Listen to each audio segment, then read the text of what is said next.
Hello future doctors, मैं आपका biology mentor from PCMB channel Samarth batch के through बेटा आपको आज 11th क्लास का चैप्टर नंबर 2 प्रोवाइड कराया जा रहा है और वो भी आपका फ्री ऑफ कॉस्ट। बेटा आपको पता ही होगा, जिनको नहीं पता है मैं दोबारा से बता देता हूँ। पीसीएमबी चैनल के थ्रू जो समर्थ बैच की टीम है बेटा, वो आपके लिए बूस्ट योर नॉलेज एक आपकी स्ट्रीम, एक आपका ये पैटर्न लेके आई है, जिसके थ्रू क्या होगा, हर छोटे छोटे टॉपिक, कोई भी हम छोटा टॉपिक लेंगे उसको हम शॉर्ट में समझाएंगे और उसका रिगार्डिंग क्वेश्चन, हर छोटे टॉपिक के 10-12 5-6 क्वेश्चन मिलेंगे। हर टॉपिक के क्वेश्चन आपके तैयार हो जाएंगे और वो क्वेश्चन जो हैं उनमें से ही पेपर में फंसेगा। तो बेटा इस चीज़ के लिए हमारे इंस्टाग्राम पर हमें फॉलो कर लो बेटा। उन क्वेश्चंस पर आपको हर टॉपिक के रिगार्डिंग आपको 5-6 हर छोटे छोटे टॉपिक के रिगार्डिंग क्वेश्चन आएंगे।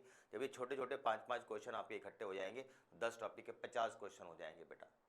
सही ना, ऐसे नंबर ऑफ क्वेश्चन बढ़ते चले जाएंगे हर टॉपिक के। पूरे चैप्टर के इमेजिन करो बेटा कितने क्वेश्चंस हो जाएंगे। इन क्वेश्चंस को अच्छे से करना, बहुत सिलेक्टेड क्वेश्चंस आपको दिए जाएंगे ताकि आपकी इसमें बहुत अच्छे तरीके से तैयारी हो पाए। तो बेटा इसी सीरीज के थ्रू अब हम 11th क्लास का चैप्टर नंबर 2 स्टार्ट करते हैं। चैप्टर नंबर 2 का नाम है बेटा क्या, बायोलॉजिकल क्लासिफिकेशन। 11th क्लास का चैप्टर नंबर 2 है बायोलॉजिकल क्लासिफिकेशन। बेटा बायोलॉजिकल का क्या मतलब होता है ना, हम शुरू करते हैं जरा कहानी अपनी। इसमें वर्ड आ रहा है बेटा क्या, इसमें वर्ड आ रहा है बायोलॉजिकल, है ना। बायोलॉजिकल में वर्ड आ रहा है बेटा बायोलॉजी, और बायोलॉजी में वर्ड आ रहा है बेटा क्या, बायो। यहाँ पे बायो का मतलब क्या हो गया, यहाँ पे बायो का मतलब हो गया सभी के सभी लिविंग ऑर्गेनिज्म। समझ में आई, जितने भी लिविंग ऑर्गेनिज्म हैं उनको हम किस में कंसीडर करेंगे बेटा, बायो के अंदर, मतलब बायोलॉजिकल। और दूसरा इस चैप्टर में वर्ड जो आ रहा है इसके नाम में वो क्या आ रहा है बेटा, आपका क्लासिफिकेशन। तो यहां पर वर्ड क्या है, क्लासिफिकेशन। क्लासिफिकेशन का क्या मतलब हो गया बेटा, क्लासिफिकेशन का मतलब हो गया बेटा डिवीजन, ठीक है ना, उसको क्लासिफाई करना। तो बेटा समझ में आ रहा है क्या बता रहा हूं मैं आपको। ये जो चैप्टर है बायोलॉजिकल क्लासिफिकेशन, समझ में आ रही है बात। ये बायोलॉजिकल क्लासिफिकेशन क्या कहने की कोशिश कर रहा है कि जितने भी लिविंग ऑर्गेनिज्म हैं उन सभी लिविंग ऑर्गेनिज्म को अलग अलग ग्रुप्स में, अलग अलग डिवीजन में हम क्लासिफाई करेंगे। हम इस चैप्टर के अंदर यही पढ़ेंगे। इस चैप्टर की जो शुरुआत हुई है बेटा वो बहुत पहले किसने करी बेटा, एरिस्टोटल ने। ध्यान रखना बेटा, किसने करी बेटा, एरिस्टोटल ने। एरिस्टोटल ने क्लियरली बोला कि मैं सभी ऑर्गेनिज्म को दो कैटेगरी में अगर डिवाइड करने की कोशिश करूं, इन्होंने क्या करा, सबसे पहले ऑर्गेनिज्म को दो ग्रुप में डिवाइड किया बेटा, एक प्लांट और एक एनिमल के अंदर। और सबसे पहले इन्होंने क्या करा बेटा, प्लांट को कैटेगराइज करा किसमें बेटा, हर्ब, श्रब और ट्री में। मुझे ये शायद बताने की जरूरत नहीं है ये क्या है बेटा। ये बहुत ही जो स्मॉल छोटे छोटे से पौधे हैं वो आपके हर्ब, जो आपके मीडियम साइज के पौधे होते हैं बेटा वो आपके श्रब, और जो बड़े बड़े हैं आपके उनको हम क्या कहेंगे बेटा, ट्री। तो इन्होंने जितने भी ऑर्गेनिज्म हैं एनिमल से प्लांट से संबंधित, उनको तीन कैटेगरी में डिवाइड कर दिया बेटा। तो सबसे पहले बायोलॉजिकल क्लासिफिकेशन किसकी देन है बेटा, एरिस्टोटल की, जिन्होंने सभी ऑर्गेनिज्म को दो ग्रुप में डिवाइड किया। प्लांट को पहली बार क्लासिफाई इन्होंने करा, प्लांट को पहली बार, हर्ब शर्ब छोटे छोटे पौधे घास फूस, फिर गुलाब जैसे बीज के मीडियम साइज के, और जो बड़े वाले हैं वो आपके ट्री। इन्होंने एनिमल्स के भी बेटा दो कैटेगरी बनाई आपने, इन्होंने एनिमल्स की दो कैटेगरी कौन सी बनाई बेटा, एक बनाई आपकी एनाइमा, एक का नाम रखा बेटा अनाइमा, और दूसरा का क्या नाम रखा बेटा, इनाइमा। ये इन्होंने ही ग्रुप बनाया बेटा, अनाइमा और इनाइमा। समझ में आ रही बेटा, कोई दिक्कत वाली बात बेटा किसी को। तो इन्होंने ये दो कैटेगरी बना दी बेटा, अनाइमा और इनाइमा। यहां पर इन्होंने ये तीन कैटेगरी बताई बेटा, एक हर्ब बताई, एक बेटा ये श्रब बताई, और एक बेटा ये ट्री बताई। कहानी समझ में आई बच्चे, कोई दिक्कत वाली बात किसी को। अब बात आती है यार ये अनाइमा इनाइमा क्या थे। तो अगर मैं आपको इसमें बताऊं बेटा, तो अनाइमा वो थे बेटा कोई भी ऐसे ऑर्गेनिज्म जिसके अंदर क्या पाया जा रहा था, रेड कलर का ब्लड। यार तुमको काटे तो तुम्हारे अंदर लाल रंग का खून निकलेगा, कुत्ते गाय भैंस बकरी भेड़ इन सबको अगर हम काटे लाल रंग का खून निकलेगा। तो जिसके भी अंदर लाल रंग का खून है उसको हम क्या कहेंगे बेटा, वो कहलाएगा आपका अनाइमा। और दूसरा क्या था बेटा आपका, इनाइमा। इनाइमा वो कौन से थे बेटा, जिसके अंदर रेड कलर का ब्लड नहीं होता है।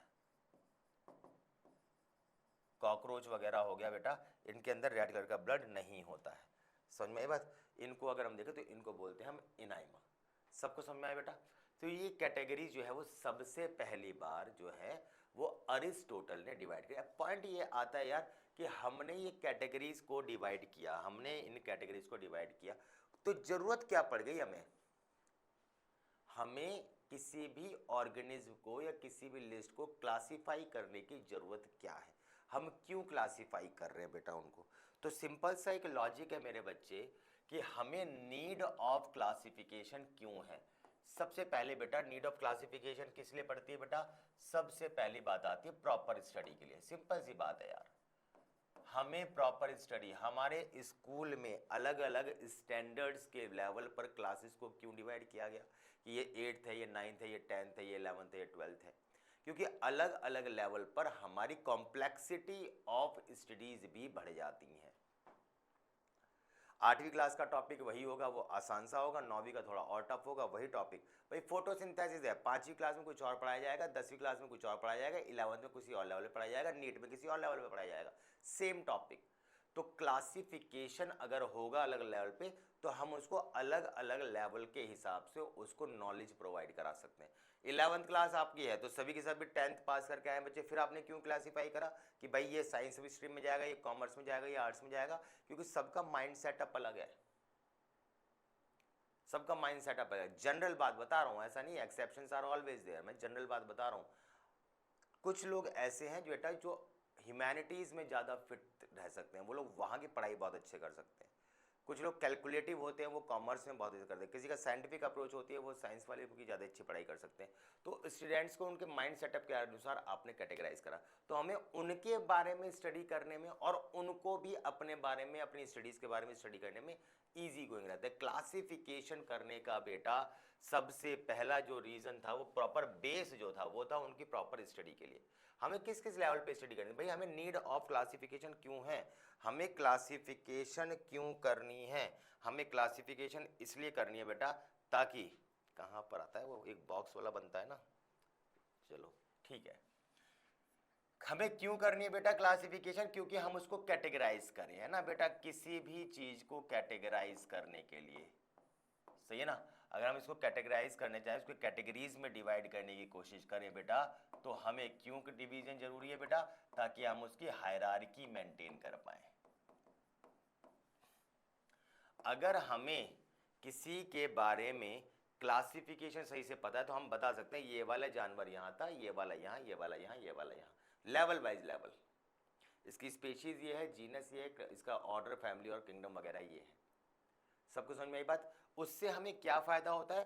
कहीं ना कहीं उनका इवोल्यूशनरी रिलेशनशिप, ठीक है बेटा, उसके पैटर्न के बारे में हमें पता लगता है, इवोल्यूशनरी रिलेशनशिप के बारे में पता लगता है। यानी इन शॉर्ट अगर मैं टेक्निकल वर्ड यूज करना चाहूं तो मुझे उसके फाइलोजेनी की प्रॉपर स्टडी हो जाती है, उसकी फाइलोजेनी की प्रॉपर स्टडी हो जाती है। तीसरी चीज अगर हम बात करें बेटा, तो कोई ऑर्गेनिज्म किस तरीके का है, हमें उसके हैबिट्स के बारे में, उसके हैबिटेट, उसके रहन सहन के बारे में, उसके अंदर क्या बदलाव आ सकते हैं, एडेप्टेशंस के बारे में प्रॉपर जानकारी मिल जाती है। हम उसके हैबिट्स के बारे में बेटा, उसके हैबिटेट, रहने की जगह के बारे में। अब अगर मेरे दिमाग में ऊंट आता है तो मेरे दिमाग में समुद्र बिल्कुल नहीं आएगा। मेरे दिमाग में वेल मछली आती तो मेरे दिमाग में रेगिस्तान बिल्कुल नहीं आएगा, क्योंकि मैंने उनको कैटेगराइज कर रखा है कि ये टेरेस्ट्रियल एनिमल्स हैं और ये एक्वेटिक एनिमल्स हैं। कैटेगराइज करा ना बेटा, तो कैटेगरी के लिए, क्लासिफिकेशन के लिए तो ये चीज़ बहुत ज़रूरी थी। तो हम उसके हैबिट्स हो गए, उसके हैबिटेट्स हो गए, उसके चेंजेस, एडेप्टेशंस हो गए, वही लिविंग स्टाइल, वही उसके हैबिट्स में आ जाता है बेटा। तो इन सब के बारे में हमें प्रॉपर जानकारी मिल जाती है। हमें ऑर्गेनिज्म की बेटा कॉम्प्लेक्सिटी के बारे में स्टडी करने को मिल जाती है। Complexity on the basis of cells, हमें साफ साफ पता लग जाता है बेटा कौन यूनिसेलुलर है बेटा, कौन मल्टी सेलुलर हैं, इनके बारे में हमें पता लग जाता है। हमें साफ साफ पता लग जाता है बेटा किस किस का क्या खाने का न्यूट्रिशन का मोड क्या है। हमें साफ साफ पता लगता है कि इसका मोड ऑफ न्यूट्रिशन क्या है बेटा। मोड ऑफ न्यूट्रिशन का मतलब क्या हुआ बेटा कि वो ऑटोट्रॉफ है, यानी वो अपना खाना खुद खाते हैं। क्या वो हेट्रोट्रॉफ हैं, वो दूसरों पर डिपेंड करते हैं। क्या वो सड़ी गली चीज़ों पर डिपेंड करते हैं, वो सैप्रोफाइट्स हैं यानी सैप्रोट्रॉफ्स हैं बेटा, ठीक है ना। या वो दूसरे के शरीर से न्यूट्रिशन ले लेते हैं, उनका फ़ायदा उठाते हैं, उनसे फ़ायदा उठाते हैं, तो उनको फ़ायदा नहीं होने देते, खुद फ़ायदा उठाते हैं, पैरासिटिक होते हैं, जब बालों में जुए वगैरह हो जाती है। आप वो उससे हमें उनके पैटर्न पे ये पता लग जाता है बेटा कि जो मोड ऑफ न्यूट्रिशंस हैं वो कितने प्रकार के कैसे होते हैं बेटा। आपके सबको समझ में आ रही बात नहीं आ रही? हम साफ साफ बता सकते हैं, इन शॉर्ट अगर बताएं तो वो खाना खुद बना रहे हैं या दूसरों पर डिपेंड कर रहे हैं, इसकी तो कोई ज़रूरत ही नहीं है। हमें साफ साफ पता होना चाहिए कि वो खाना खुद बना रहे हैं या दूसरों पर डिपेंड कर रहे हैं बेटा। समझ में आ रही बात नहीं आई? तो इन सब के प्रॉपर स्टडीज़ के लिए हमें इनकी ज़रूरत पड़ती ही पड़ती है बेटा। समझ में आई बात? आपके लिए एक काम है बेटा, एक आप मुझे बताएंगे सेंजीवोरस क्या होता है, ठीक है बेटा। आज से मैं आपके मैसेजेस का प्रॉपर रिप्लाई करना शुरू कर दूंगा बेटा, ठीक है ना। आप ढंग से मैसेज करें बेटा और प्रॉपर रिप्लाई मैं उसके दूंगा, ठीक है। धीरे धीरे हम लाइव सेशंस अब स्टार्ट कर रहे हैं, इस वीक के बाद से लाइव सेशन स्टार्ट हो जाएंगे बेटा आपके, वहाँ पे इंटरेक्शन और बढ़ेगा बेटा। समझ में आई बात? बस आप रेगुलरिटी मेंटेन करना। आप मुझे बताना बेटा सेंजीवोरस और कैनाबिल्स क्या होते हैं, फिर हम इसके बारे में बात करेंगे, ठीक है बेटा। समझ में आई बात? सेंजीवोरस और कैनाबिल्स ये क्या होते हैं आप मुझे बताएंगे। ऑल सेट है मेरे बच्चे? ठीक है।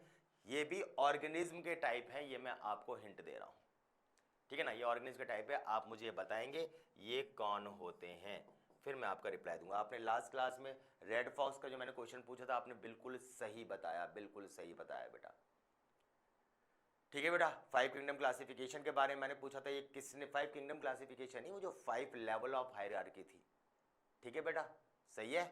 आप एक बार नाम पढ़ना एपी कैंडोल के बारे में, एक बच्चे ने जवाब दिया था, उसमें आर.एच. विट्टिकर के बारे में वो बता रहा था, आर.एच. विट्टिकर ने दिया था वो बेटा 5 किंगडम क्लासिफिकेशन आर.एच. विट्टिकर ने दी थी।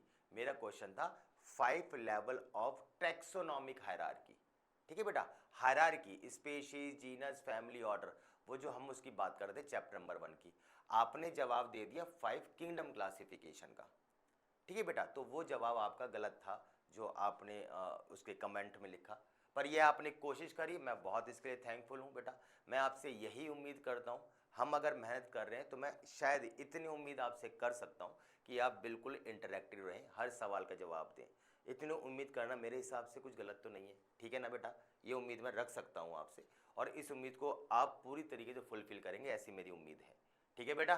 चाहिए तो वो जो जवाब था बेटा, उसमें आप एपी कैंडोल के बारे में गूगल पे सर्च करेंगे तो आपको अपने आप समझ में आ जाएगा कि वो लेवल ऑफ हायरार्की में इनका क्या रोल था, ठीक है बेटा। चलिए अब हम बात करते हैं आगे। तो क्या क्लासिफिकेशन की नीड थी, समझ में आया। अब हम वही बात आगे कंटिन्यू करते हैं बेटा। सबसे पहले बात करते हैं, आपकी जो एनसीईआरटी कहती है वो क्या कहती है बेटा कि कैरोलस लीनियस, बेटा ध्यान से समझिएगा, Carolus Linnaeus, Carolus Linnaeus, Linnaeus मतलब कैरोलस लीनियस, ठीक है ना। वही इन्होंने 2 किंगडम्स को बनाया बेटा, और एक का क्या नाम रखा बेटा प्लांट, और एक का क्या नाम रखा एनिमल। जैसा जैसा किसने करा था, एरिस्टोटल ने। एरिस्टोटल भी सेम इसी पैटर्न पर चले थे, उन्होंने प्लांट और एनिमल दोनों को कैटेगराइज किया था। सबको समझ में आ रही बात नहीं आई, ठीक है बेटा। तो मैं जरा इसके बारे में पहले थोड़ा समझा दूं आपको, ठीक है ना। पहले हम समझ लेते हैं कि 2 किंगडम क्लासिफिकेशन के बारे में हम बात करते हैं। बात थी हमारी बेटा 2 किंगडम क्लासिफिकेशन के बारे में, ठीक है बेटा। 2 किंगडम क्लासिफिकेशन पे अगर हम बात करते हैं बेटा, तो 2 किंगडम क्लासिफिकेशन में खेल क्या था कि जितने भी ऑर्गेनिज्म थे उन सभी ऑर्गेनिज्म को 2 कैटेगरी में डिवाइड किया गया, 2 ग्रुप्स में डिवाइड किया गया बेटा। और वो 2 ग्रुप कौन से थे बेटा, एक था आपका प्लांट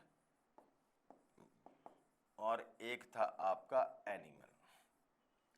तो प्लांट और एनिमल ये दो कैटेगरीज थी, सबको समझ में आई बेटा। तो ये टू किंगडम क्लासिफिकेशन में उसको दो ग्रुप में डिवाइड कर दिया। क्या बोला उन्होंने? उन्होंने बोला प्लांट वो होते हैं बेटा, इन्होंने साफ साफ बोला प्लांट वो होते हैं जो अपना खाना खुद बनाते हैं, यानी वो ऑटोट्रॉफ होते हैं। पर वो कैसे होते हैं बेटा? Non motile. वो चल फिर नहीं सकते। ऐसे नहीं है मेरे घर में कोई पेड़ लगाए आम का, वो उड़ के तुम्हारे घर में कल को चल के चला गया। मेरे घर में जामुन का पेड़ लगा है, पैरों से चल के वो तुम्हारे घर में पहुंच गया, ऐसा नहीं होता। गुप्ता जी के यहाँ पे लगा हुआ, मिश्रा जी के यहाँ पहुंच गया, ऐसा नहीं होता बेटा। वो अपना खाना खुद बनाते हैं और नॉन मोटाइल होते हैं। एनिमल्स कौन होते हैं बेटा? एनिमल्स होते हैं जो खाने के लिए दूसरों पर डिपेंड करते हैं। वो आपके कौन होते हैं बेटा? हेट्रोट्रॉफ। पर होते कौन है बेटा? मोटाइल, जो चल फिर सकते हैं। शर्मा जी के घर का कुत्ता मिश्रा जी के घर पे जा सकता है, तुम्हारे घर का डॉग पड़ोसी घर में जा सकता है। वो वहां पे भी किसी और के हाथ से खाना खाएगा और तुम्हारे घर पे भी किसी और से खाना खाएगा। वो धूप में रह के फोटोसिंथेसिस नहीं करेगा। तो उन्होंने ये साफ साफ दो कैटेगरी में इसको डिवाइड कर दिया। अब जब इसको दो कैटेगरी में डिवाइड कर दिया तो बेटा बहुत सारे ऐसी चीजें दिमाग में आई, बहुत सारी ऐसी चीजें दिमाग में आई कि जिसकी आंसर्स जो हैं वो हमें इन वाली कैटेगरीज में नहीं मिल रहे थे। तो कैरोलस लीनियस जो थे उनसे पूछा गया, कुछ सवाल पूछे गए जिनका जवाब वो क्लियर कट नहीं दे पा रहे थे, इसलिए उनको इनके ड्रॉबैक्स में रख दिया गया। पहला ड्रॉबैक क्या था बेटा? पहला ड्रॉबैक ये था कि आपने ये बोल दिया कि प्लांट होते हैं कौन? जो बेटा ऑटोट्रॉफ होते हैं और नॉन मोटाइल होते हैं, जो चलते फिरते नहीं हैं। दूसरा आपसे पूछा गया बेटा एनिमल्स कौन होते हैं, तो आपने साफ साफ बोल दिया कि बेटा ये हेट्रोट्रॉफ होते हैं, और कोई भी जानवर जो हेट्रोट्रॉफ हो और साथ में चले वो आपके जो है वो एनिमल्स कहलाते हैं।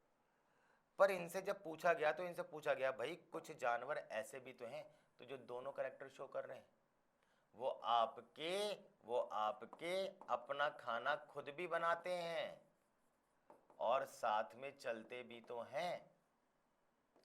जैसे एक नाम आता है बेटा युगलेना।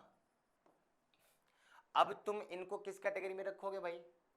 तुमने तो दो बना दी, अब तुम फोटोसिंथेसिस के हिसाब से आप इसको प्लांट कहोगे या चलने फिरने के हिसाब से इसको जानवर कहोगे? क्या कैटेगरी में डिवाइड करोगे? अब ये सवाल नहीं दे पाए बेटा इसका जवाब, अब ये इस चीज का जवाब नहीं दे पाए। तो यहां पे ड्रॉबैक आ गई बेटा।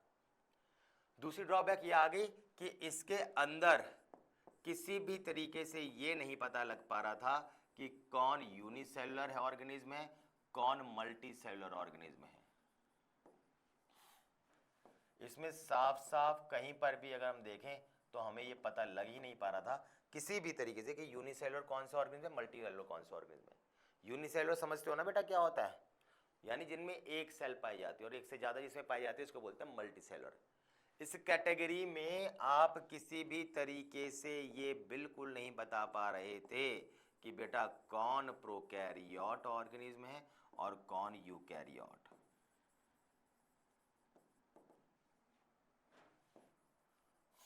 आप इसको बता ही नहीं पा रहे थे किसको किस कैटेगरी में रखें बेटा। प्रोकैरियोट सबको पता है ना बेटा क्या होते हैं? ठीक है, नहीं पता तो मैं बता देता हूं आपको, थोड़ा सा हिंट देने की कोशिश करता हूं। प्रोकैरियोट क्या होते हैं मोटे तौर पे, वैसे तो बहुत सारे डिफरेंस है, मैं सीधी सीधी बात बता रहा हूं आपको। पहली बात बेटा इसके अंदर न्यूक्लियस जो होता है ना वो अब्सेंट होगा। बाई चांस किसी के अंदर न्यूक्लियस प्रेजेंट है तो नॉट वेल डेवलप्ड, तो बेटा वो सही से डेवलप नहीं हुआ होगा। बहुत सारे डिफरेंस है, बहुत सिंपल भाषा में लेमन लैंग्वेज में बता रहा हूँ। और इसके अंदर वो जो साइटोप्लाज्मिक ऑर्गेनेल्स होते हैं, साइटोप्लाज्मिक ऑर्गेनेल्स का मतलब समझते हो? साइटोप्लाज्म के अंदर रहने वाले structure, nucleus, mitochondria, ribosome, Golgi bodies और ये लाइसोसोम, सब ये नाम थे ना, ये आपके क्या होते हैं? नॉट मेम्ब्रेन बाउंड, इन पे मेम्ब्रेन नहीं पाई जाती। समझ में आई बात?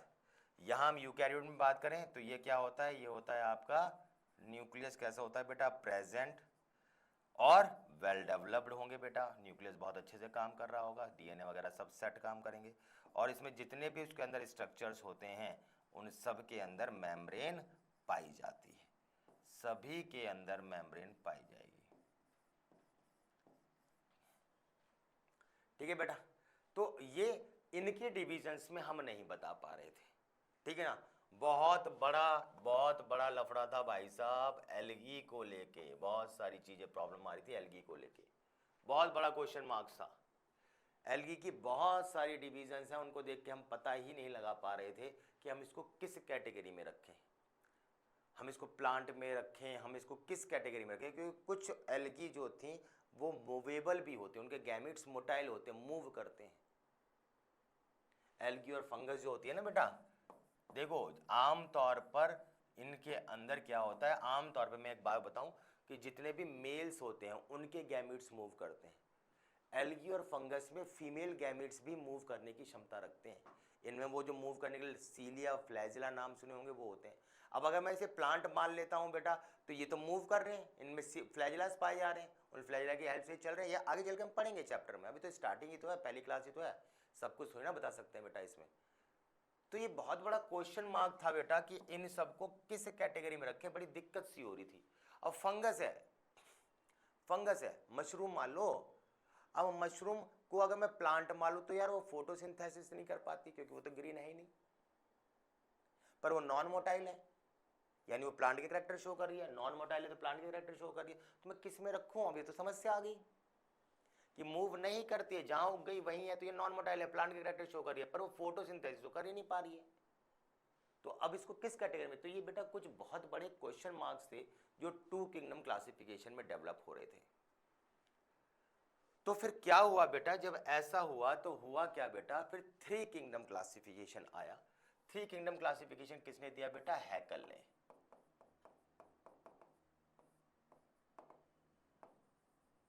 हैकल ने साफ साफ बोल दिया कि बेटा तुमने प्लांट बनाया जो कौन था बेटा, ऑटोट्रॉफ था, और कैसा था बेटा, नॉन मोटाइल। बिल्कुल बात समझ में आ गई उनको।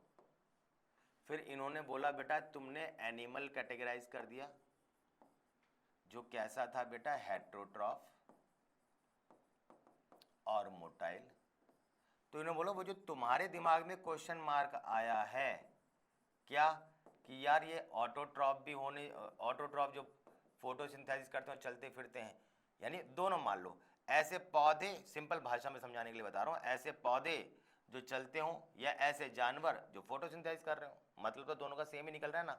अब उनको किस कैटेगरी में रखे बेटा, तो उनके लिए नाम रख दिया गया बेटा प्रोटिस्टा। तो अगर आपसे पूछा जाए प्रोटिस्टा किन्होंने बताया, तो आप साफ साफ बोलेंगे थ्री किंगडम क्लासिफिकेशन के थ्रू हैकल ने बताया। अब अगेन फिर से इश्यूज ये आ रहे थे कि बेटा बैक्टीरियाज हो गए, फंगस हो गई, इनमें कुछ ऐसे बहुत बड़े क्वेश्चन मार्क डेवलप हो रहे थे कि जिनको हम ना प्लांट में रख पा रहे थे, ना एनिमल में रख पा रहे थे, ना प्रोटिस्टा में रख पा रहे थे।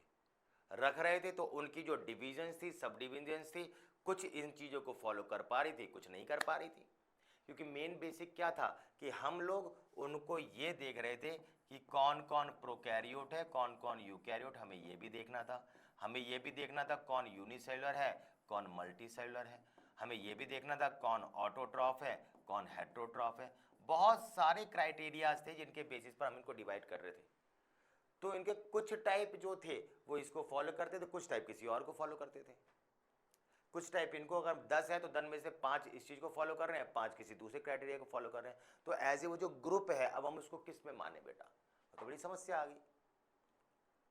तो इस चीज़ को बेटा जब आगे ज़्यादा समस्या क्रिएट हो रही थी बेटा, तो फिर क्या हुआ, फिर ये हुआ कि 4 किंगडम क्लासिफिकेशन करा गया। अब बात आती है यार ये 4 किंगडम क्लासिफिकेशन में क्या था। 4 किंगडम क्लासिफिकेशन किसने दिया, सबसे पहली बात तो ये समझ लो बेटा, ये किसने दिया बेटा, ये 4 किंगडम क्लासिफिकेशन दिया बेटा कॉपलैंड ने। ठीक है बेटा, 4 किंगडम क्लासिफिकेशन किसने दिया बच्चे, कॉपलैंड ने। कॉपलैंड ने साफ साफ बोला, साफ साफ, बहुत ही सिंपल भाषा में इसके सेंस को समझाने की कोशिश करता हूं। इन्होंने बोला बेटा आपने प्लांट बना दिया, आपने एनिमल बना दिया, आपने दोनों का मिक्सचर बना दिया, ठीक है बेटा, और उस मिक्सचर का क्या नाम था बेटा, उस मिक्सचर का नाम था बेटा आपका प्रोटिस्टा। तो सेंस तो देखो कुछ और है, मैं आपको याद रखने के लिए बता रहा हूँ, याद रखने के लिए, तो आप कैसे याद रखोगे, है ना, ठीक है, क्योंकि हर टीचर के दिमाग में ये होता है ना कि बच्चे के दिमाग में कैसे बैठाया जाए, तो सिर्फ उस चीज को दिमाग में बैठाने के लिए मैंने बता रहा हूँ आपको कि कॉपलैंड ने ये बोला कि इन लोगों से पूछा कि कुछ ऐसे जानवर होते हैं जो जानवर के सारे लक्षण शो नहीं कर रहे, समझाने के लिए बता रहा हूँ, कोई बुक से रिलेट करो, बुक की लैंग्वेज क्या है वो मैं आपको नया टॉपिक में मतलब जब ये टॉपिक डिस्कस करें तो बताऊंगा क्या है ये, बस आप इतना समझ लो कि इन्होंने बोला कुछ ऐसे जानवर कौन होते हैं जो हेटरोट्रॉफ होते हैं, जो दूसरे से न्यूट्रिशन लेते हैं, और जो जो मोटाइल होते हैं। इसने बोला कुछ ऐसे भी तो जानवर हैं जो दूसरों से न्यूट्रिशन ले रहे हैं, ये बात तो समझ में आ रही है, पर बेटा वो नॉन मोटाइल है, यानी वो जानवर के सारे लक्षण शो नहीं कर रहे हैं, ठीक है ना। ये कैसे बेटा, ये हेटरोट्रॉफ है प्लस ये मोटाइल होते हैं, तो इन्होंने बोला कुछ ऐसे जानवर हैं जो हेटरोट्रॉफ तो हैं पर वो नॉन मोटाइल है, जहां पैदा हुए वहीं चिपके रहे और जिंदगी भर वहीं रहे, वहीं मर गए। अब उनमें से कुछ तो मूव कर रहे हैं और कुछ मूव नहीं कर रहे हैं, तो ये एक बहुत बड़ा क्वेश्चन मार्क है कि हम किस चीज को फॉलो करें। तो जब ऐसी बात आई बेटा तो उन्होंने बोला कि हम इनको किस में कैटेगराइज करेंगे बेटा, मोनेरा में। मोनेरा क्या होते हैं बेटा, मोनेराज में आते हैं आपके बैक्टीरियाज। मैंने आपको क्या बताया, बैक्टीरियाज, सारे बैक्टीरियाज इस चीज को फॉलो नहीं कर रहे थे। तो ये एनिमल के ग्रुप में पहले हम सोच रहे थे कि इनको एनिमल के कैरोलस लीनियस के अकॉर्डिंग एनिमल्स में रखे गए थे, प्लांट में नहीं रखे गए थे, समझ में, क्योंकि उन्होंने तो सिर्फ दो ही ग्रुप बनाए, एक प्लांट एक एनिमल बस। पर वो एनिमल जो है वो क्या कर रहा है, वो do not show complete characters, वो कंप्लीट कैरेक्टर्स को तो शो कर ही नहीं पा रहे थे ना, तो इन्होंने बोला अब इसको हम किस कैटेगरी में रखें, तो बोला इन्होंने कि आप किस में रख दो बेटा, उसको मोनेरास के अंदर रख दो बेटा। मोनेरा कैटेगरी में आप रख दोगे तो बेटा ये क्लियर कट जो है वो आपका एक नया नाम बन जाएगा, जो किसने बताया था बेटा, कॉपलैंड ने, 4 किंगडम क्लासिफिकेशन के थ्रू। क्लियर है बच्चे, कोई दिक्कत वाली बात किसी को, ठीक है ना। फिर वर्ड आता है हमारा क्या बेटा, फिर आता है हमारा 5 किंगडम क्लासिफिकेशन, ठीक है ना। फिर आया वर्ड हमारा 5 किंगडम क्लासिफिकेशन। 5 किंगडम क्लासिफिकेशन किसने दिया बेटा, बाय R.H. विटेकर। जब साफ साफ बात ये आ गई, सब साफ साफ ये बात आ गई कि ऐसे जानवर जो सारे कैरेक्टर जानवर के शो नहीं कर रहे हैं, हम उनको एक अलग कैटेगरी में रख सकते हैं, तो फिर दिमाग में यह आया कि ऐसे प्लांट भी तो होते हैं, ऐसे प्लांट भी तो होते हैं जो प्लांट के सारे कैरेक्टर शो नहीं कर रहे। भाई मशरूम क्या एक जानवर है? नहीं। क्या आप कहोगे मशरूम एक जानवर? नहीं। तो अगर मैं कैरोलस लीनियस के अकॉर्डिंग देखूं तो मशरूम एक जानवर नहीं है तो क्या हो गया, प्लांट। अब प्लांट तो फोटोसिंथेसिस करता है, फोटोसिंथेसिस के लिए ग्रीन होना बहुत जरूरी है। अब ये तो ग्रीन है ही नहीं ना, ये तो ग्रीन है ही नहीं ना, तो अब क्या करें। तो देखा गया बेटा ये है क्या है, तो ये प्लांट ही ना एक तरीके से, कैरोलस लीनियस के अकॉर्डिंग ये एक प्लांट है, पर do not show complete characters. अब ये क्या कर रहे हैं बेटा, ये प्लांट के कंप्लीट कैरेक्टर्स को शो नहीं कर रहा है। जो प्लांट के कंप्लीट कैरेक्टर को शो ना करे बेटा, ऐसे को क्या बोला गया, ऐसे को बोला गया बेटा फंजाई। ऐसे को बोला गया बेटा फंजाई। ये हो गया आपका फंजाई। कोई दिक्कत समझ में बात? तो इन्होंने क्या करा बेटा, इन्होंने साफ साफ क्लियर कट, इन्होंने क्या करा, इन्होंने साफ साफ ऑर्गेनिज्म को 5 कैटेगरी में डिवाइड कर दिया। एक प्लांट, एक एनिमल, दोनों का मिक्सचर, ऐसे जानवर जो जानवर को शो ना करें सारे कैरेक्टर, और ऐसे प्लांट जो प्लांट के सारे कैरेक्टर शो ना करें। इसके अकॉर्डिंग उन्होंने 5 ग्रुप में इसको डिवाइड कर दिया। बेटा ये नाम थोड़ा याद रखना, फंजाई को बेटा माइकोटा, प्लांट को मेटाफाइटा, एनिमल को मेटाजोआ। वर्ड भी यूज किया गया था, ये वर्ड्स इन्हीं के लिए यूज किया गया है, ठीक है बेटा। माइकोटा वर्ड बहुत ज़्यादा बेटा इंपॉर्टेंट वर्ड है, ये बेटा क्वेश्चंस में आपको देखने मिलता है, रीजनिंग एजर्शंस में बहुत आते हैं ये, तो ये बेटा थोड़ा सा ध्यान रखना, ठीक है बच्चे। यहां तक कहानी समझ में आई। अब अगर मैं 5 किंगडम क्लासिफिकेशन की बात करूं मेनली, तो इन सभी क्लासिफिकेशंस के अंदर अभी तक हमने पढ़ी 2, 3, 4, 5, इनमें से फाइव किंगडम क्लासिफिकेशन जो है बेटा वो इनमें से ज़्यादा बेहतर क्लासिफिकेशन था। क्यों बेटा बेहतर क्लासिफिकेशन था? क्योंकि ये कॉम्प्लेक्सिटी ऑफ स्ट्रक्चर को क्लियर कट एक्सप्लेन कर रहा था, कॉम्प्लेक्सिटी ऑफ स्ट्रक्चर्स को, कि इनमें से यूनिसेलुलर कौन कौन से ऑर्गेनिज्म है और इनमें से मल्टी सेलुलर कौन कौन से ऑर्गेनिज्म है। साफ साफ बता रहा था कि ये यूनिसेलुलर होते हैं और ये आपके मल्टी सेलुलर ऑर्गेनिज्म होते हैं। क्लियर है बेटा? समझ में बात? फिर मोड ऑफ न्यूट्रिशन साफ साफ ये बता रहे थे कि इनमें से बेटा ऑटोट्रॉफ कौन कौन से होते हैं और हेट्रोट्रॉफ कौन कौन से होते हैं।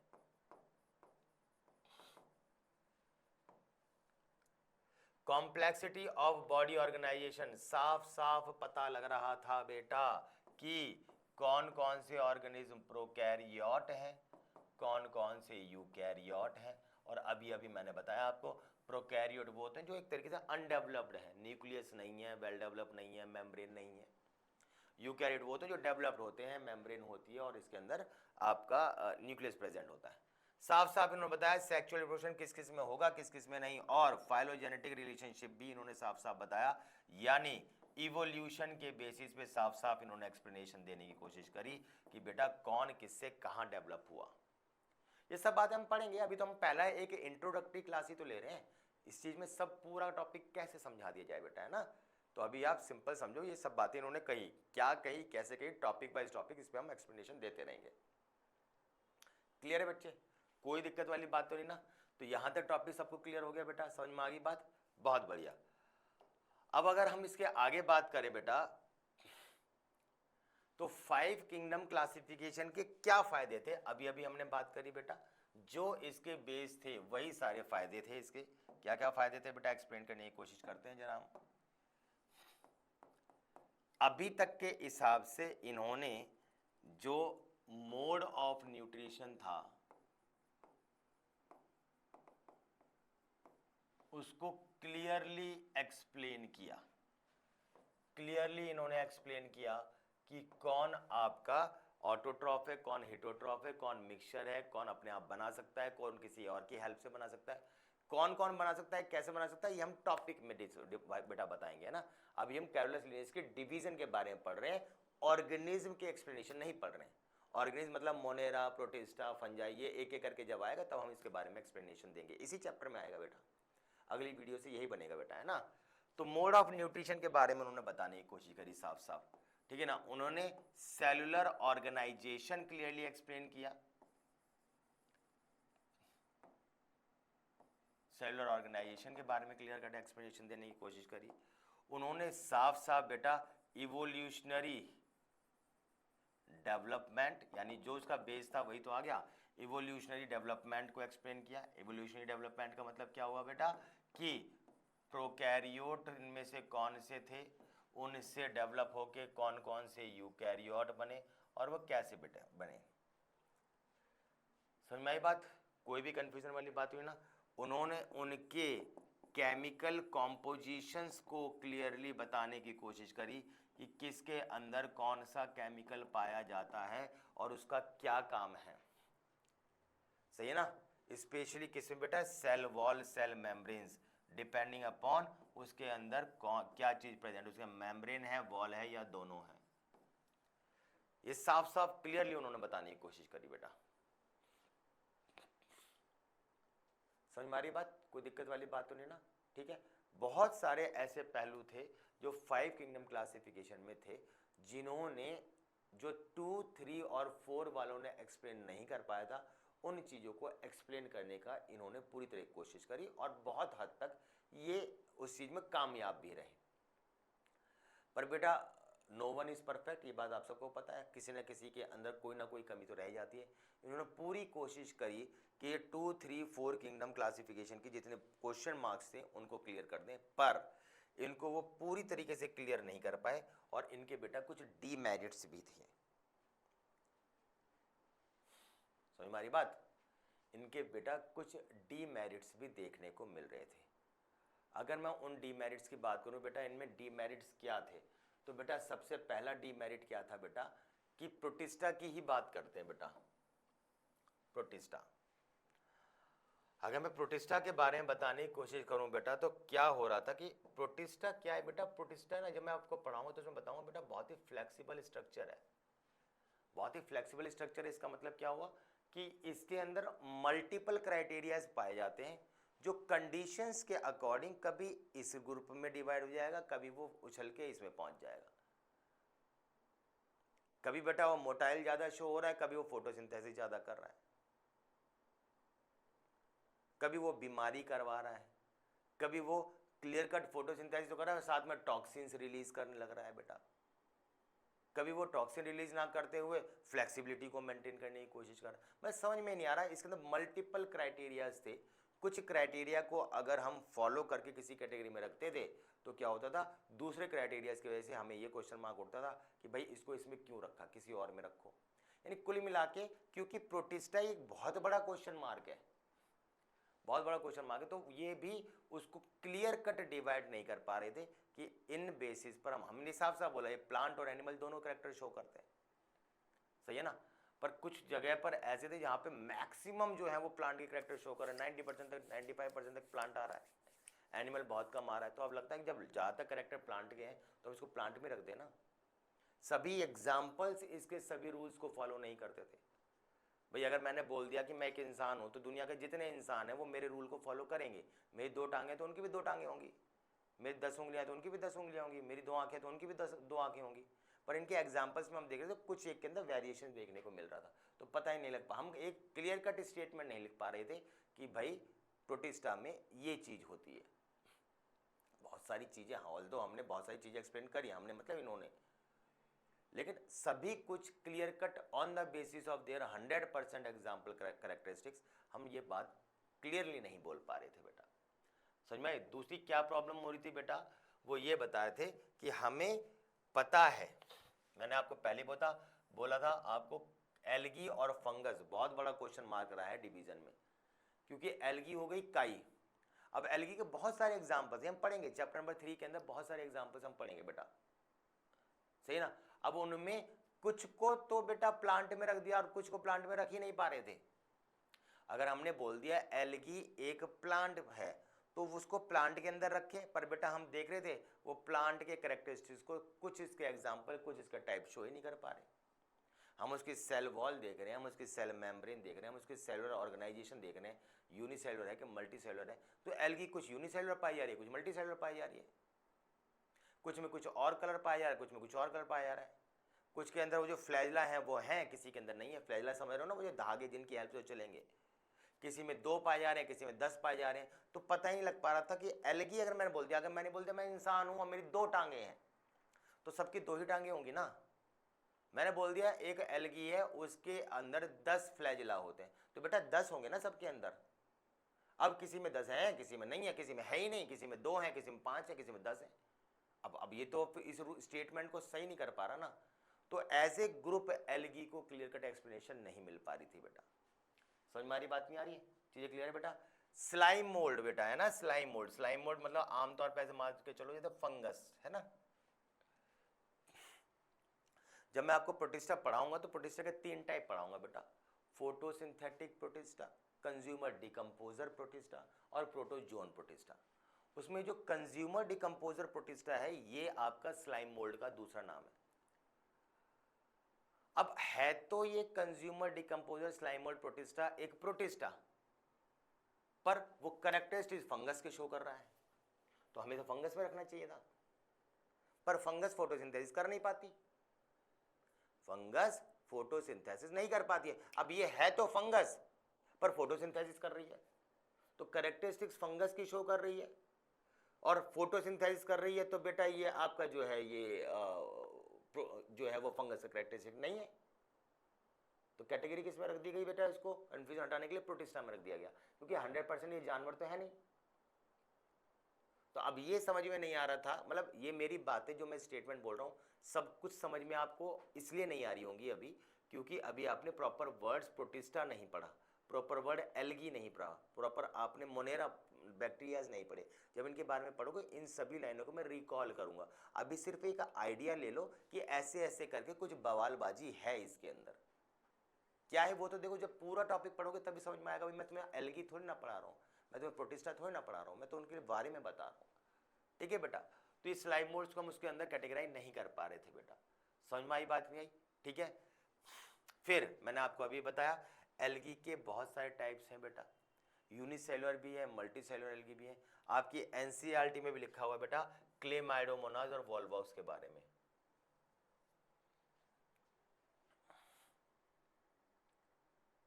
समझ में आई बात नहीं आई? तो बेटा इसको इंक्लूड जो है हमें किसी और कैटेगरी में करना चाहिए, जब हम एल्गी पढ़ेंगे बताएंगे। तो होता तो ये हमारा क्या है, ये बेटा ग्रीन एल्गीज, एल्गीज के एग्जांपल्स है बेटा, सही ना। रखा हमने किसको अंदर, प्रोटिस्टा के अंदर, पर प्रोटिस्टा के अंदर रखने के लिए इसके अंदर वही नहीं है, जो कैरेक्टरिस्टिक्स सारे आने चाहिए वो आ ही नहीं पा रहे, क्योंकि वो तो एल्गी से मैच हो रहे हैं। अब एल्गी में रख रहे हैं तो एल्गी के सारे मैच नहीं हो रहे हैं, तो अब कंफ्यूजन ये हो रहा था कि इसको एल्गी में रखें कि इसको हम प्रोटिस्टा में रखें। तो कुछ बहुत बड़े क्वेश्चन मार्क्स थे, समझ में हमारी बात नहीं आई? ठीक, ऐसे आपका यीस्ट, यही आपका फंगस वाला जो स्लाइम मोल्ड टाइप का बता रहा हूँ वो। और हम इसमें बिल्कुल आखिर में पढ़ेंगे बेटा वायरस और वायरॉइड्स, जिनको किसी कैटेगरी में रखा ही नहीं गया, 5 किंगडम क्लासिफिकेशन के थ्रू किसी भी कैटेगरी में रखा ही नहीं गया है,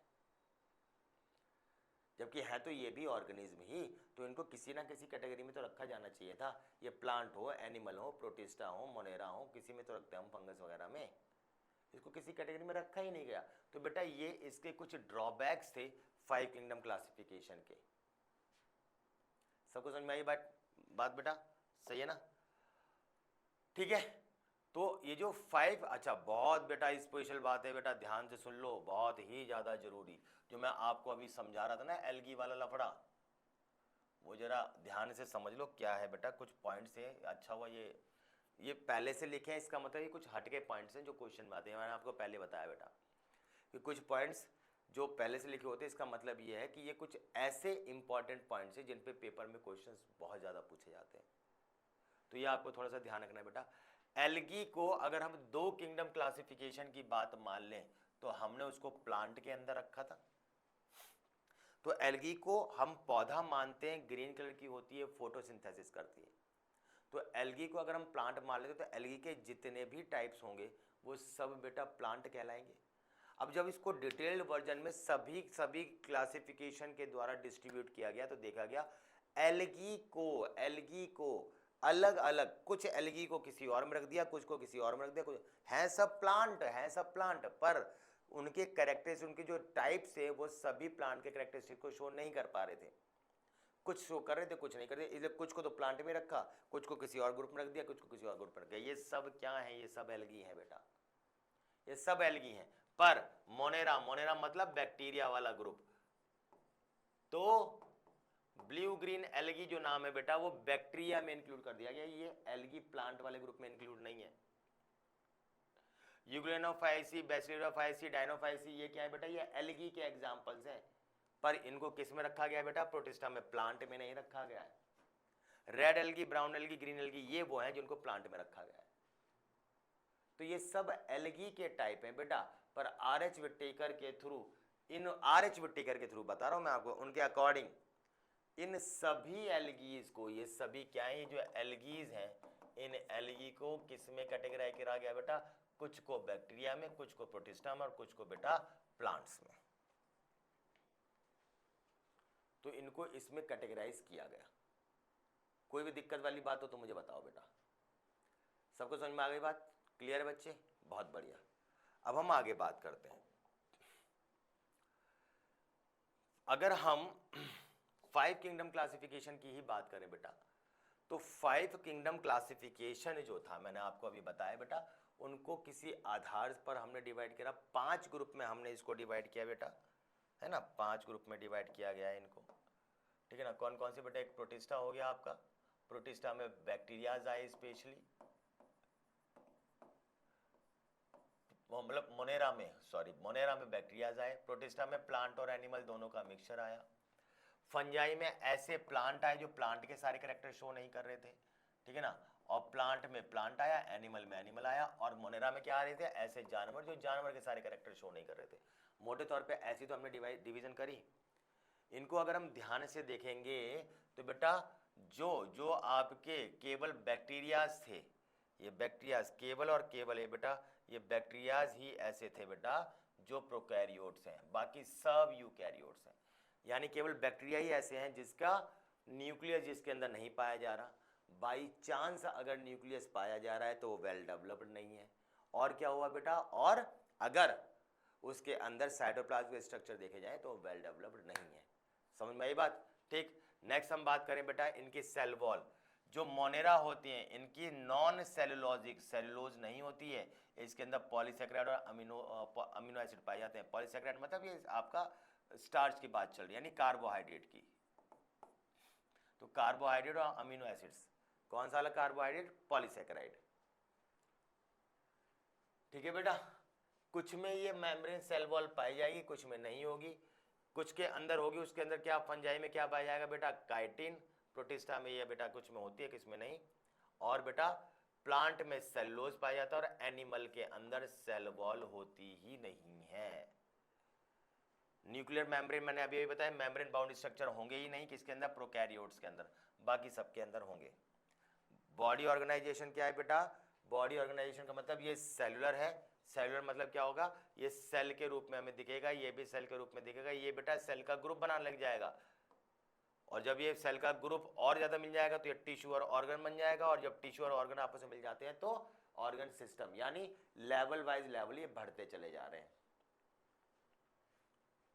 तो ये आपका मोनेरा एक सेल था, प्रोटिस्टा और सेल था, फंजाई में ग्रुप बनने शुरू हो गए, जो प्लांट के अंदर ग्रुप टिश्यूज में कन्वर्ट हो गए, और एनिमल्स के अंदर बेटा टिश्यूज जो है वो आपके ऑर्गन, ये टिश्यू और ये ऑर्गन मिलकर क्या बन गए? Organ system. जैसे हमारे अंदर पाए नहीं जाते हैं digestive system, circulatory system, reproductive system, nervous system, locomotory system, ये सब सिस्टम्स पाए गए। तो ये बेटा टेबल समझ में आई, ये सब वो क्राइटेरियाज हैं जो R.H. विटेकर ने अपने डिवीजन में यूज किए थे। इसके बाद बेटा फिर नाम आता है आपका एक, जिसका नाम क्या था बेटा? Karl whose.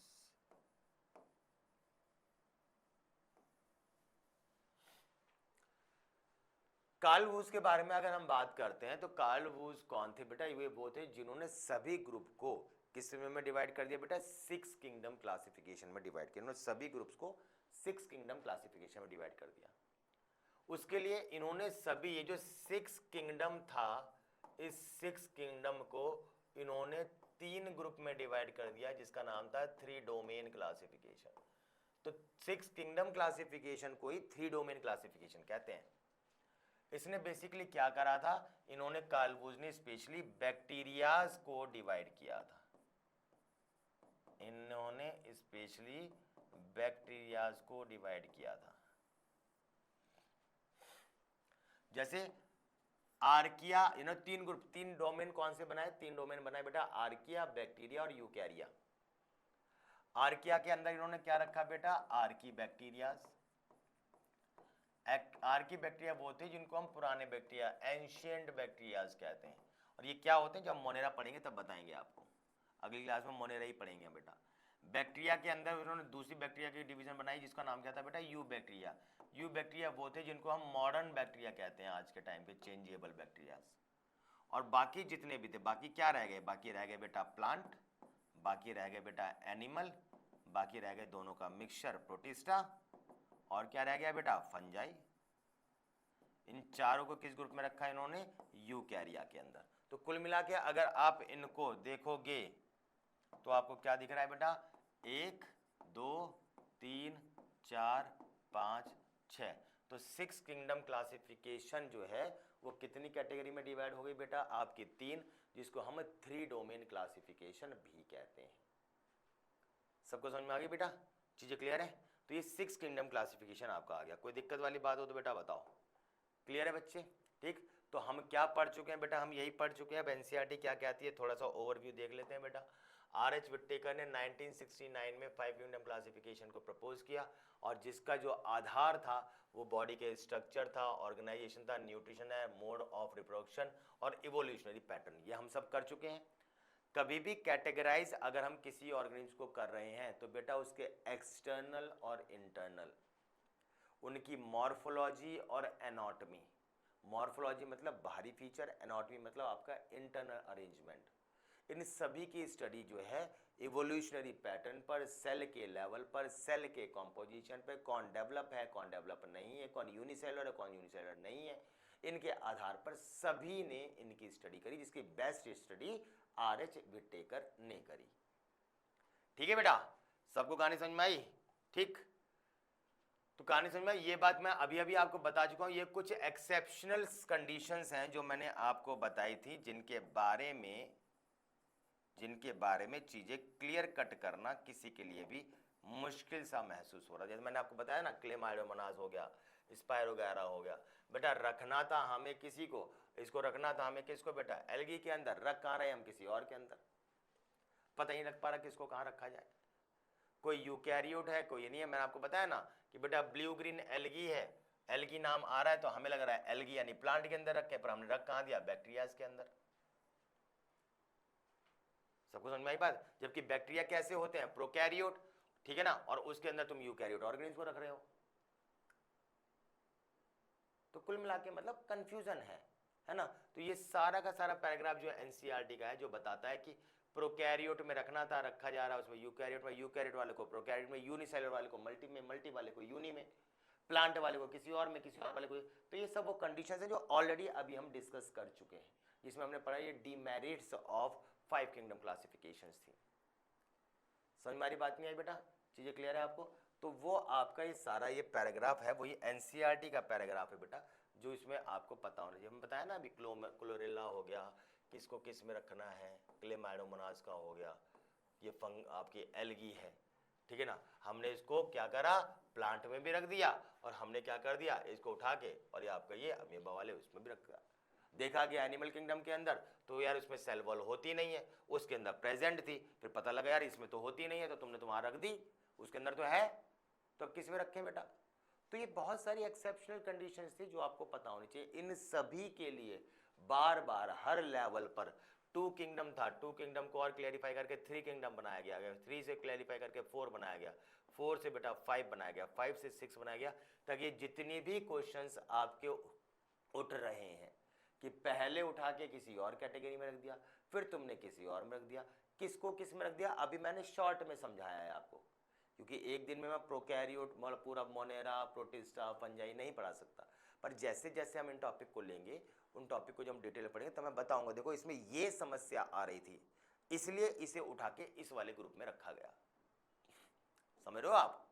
तो ये सब चीजें वहां क्लियर होंगी। अभी तो आपको मैंने पहले बताया सब चीज क्लियर नहीं हो सकती, आपको सिर्फ एक आइडिया लेना है, क्योंकि कईयों के दिमाग में ये चल रहा होगा भैया ये क्या कंफ्यूजन थी। तो अभी थोड़ा थोड़ा हिंट मैंने बताया कि रखना था यूनिसेलुलर वाले ग्रुप में, पर जब हम उसमें रख रहे थे बाकी क्राइटेरियाज के हिसाब से, तो बाकी के हिसाब से तो सेटिस्फाई था, पर जब सेल के लेवल पे देख रहे हैं तो मल्टी सेलुलर है, तो मल्टी सेलुलर के हिसाब से मल्टी वाले में रख रहे हैं, तो वहां पे बाकी कैरेक्टर मैच नहीं हो रहे हैं, बाकी मैच करवा रहे हैं तो सेल का लेवल मैच नहीं हो रहा। प्रोकैरियोट को समझ के रख रहे हैं तो उसमें हमें दिख रहा है कि वो प्रोकैरियोट का तो हिसाब से सही है, पर वो मेंशन फंक्शन किसी और यूकैरियोट के हिसाब से कर रहा है। यूकैरियोट में रख रहे हैं तो उसका न्यूक्लियस डेवलप नहीं है, इसलिए प्रोकैरियोट में रखना सेट नहीं बैठ रहा। तो ये सब समस्या बेटा आ रही थी, ठीक है ना। तो इन सभी के लिए बार बार उनके एक्सटर्नल अपीयरेंस पर, फंक्शन पर, रिप्रोडक्टिव सिमिलैरिटी पर, इवोल्यूशन पर, उनके बेस पर करते हुए बार बार कैटेगराइज को करा गया, उसको डिवाइड किया गया, और डिवाइड करके आपका ये किंगडम क्लासिफिकेशन बना के तैयार किया गया। समझ में आई बेटा? ठीक है ना। 3 डोमेन क्लासिफिकेशन ऑलरेडी बेटा हम पढ़ चुके हैं। क्या होता है 3 डोमेन क्लासिफिकेशन? मैंने अभी बताया, जो कार्ल वूज ने बताया बेटा। कार्ल वूज ने जो 3 डोमेन क्लासिफिकेशन दिया बेटा, वही आपका 6 किंगडम क्लासिफिकेशन था। अब ये जो चैप्टर नंबर 2 है ना बेटा, ये जो चैप्टर नंबर 2 है, अगर मैं इसमें देखूं 5 किंगडम क्लासिफिकेशन था, उसके अंदर क्या था बेटा, प्लांट था, उसके अंदर क्या था बेटा, एनिमल था, उसके अंदर बेटा दोनों का मिक्सचर था, फिर ऐसे जानवर थे, समझाने के लिए बताया तो जानवर कैरेक्टर शो नहीं कर रहे थे, बैक्टीरिया, और ऐसे पौधे थे जो पौधे कैरेक्टर शो नहीं कर रहे थे, फंगस। तो बेटा ये जो है, ये है चैप्टर नंबर 3, ये है चैप्टर नंबर 4, और ये है बेटा चैप्टर नंबर 2। और इन्हीं चैप्टर नंबर 2 के साथ में हम यहाँ पे पढ़ेंगे बेटा वायरस, वायरॉइड्स, प्रायंस और लाइकेंस, ठीक है ना। और ये हमारा चैप्टर नंबर 2 जो है वो यहां से आपका स्टार्ट हो जाएगा बेटा, समझ गए। तो अब हम इसका चैप्टर नंबर 2 बेटा कंटिन्यू करेंगे। ये चैप्टर नंबर 2 अब हमारा कंटिन्यू होगा बेटा यहां से, समझ में आई बात। तो अब हम नेक्स्ट वीडियो में इसे करेंगे। समझ में आया बेटा। हमारा इंस्टाग्राम चैनल को फॉलो करना है पीसीएमबी को, क्योंकि हर छोटे छोटे टॉपिक के अब मैं आपको क्वेश्चंस प्रोवाइड कराऊंगा, हर छोटे टॉपिक के। वो क्वेश्चन कर लिए बेटा, वो सब चीज़ें बिल्कुल बढ़िया आपकी तैयार, ठीक है बच्चे। तो ख्याल रखिएगा आपका। नेक्स्ट क्लास में नेक्स्ट इसके आगे की वीडियो के साथ हम मिलेंगे बेटा, तब तक के लिए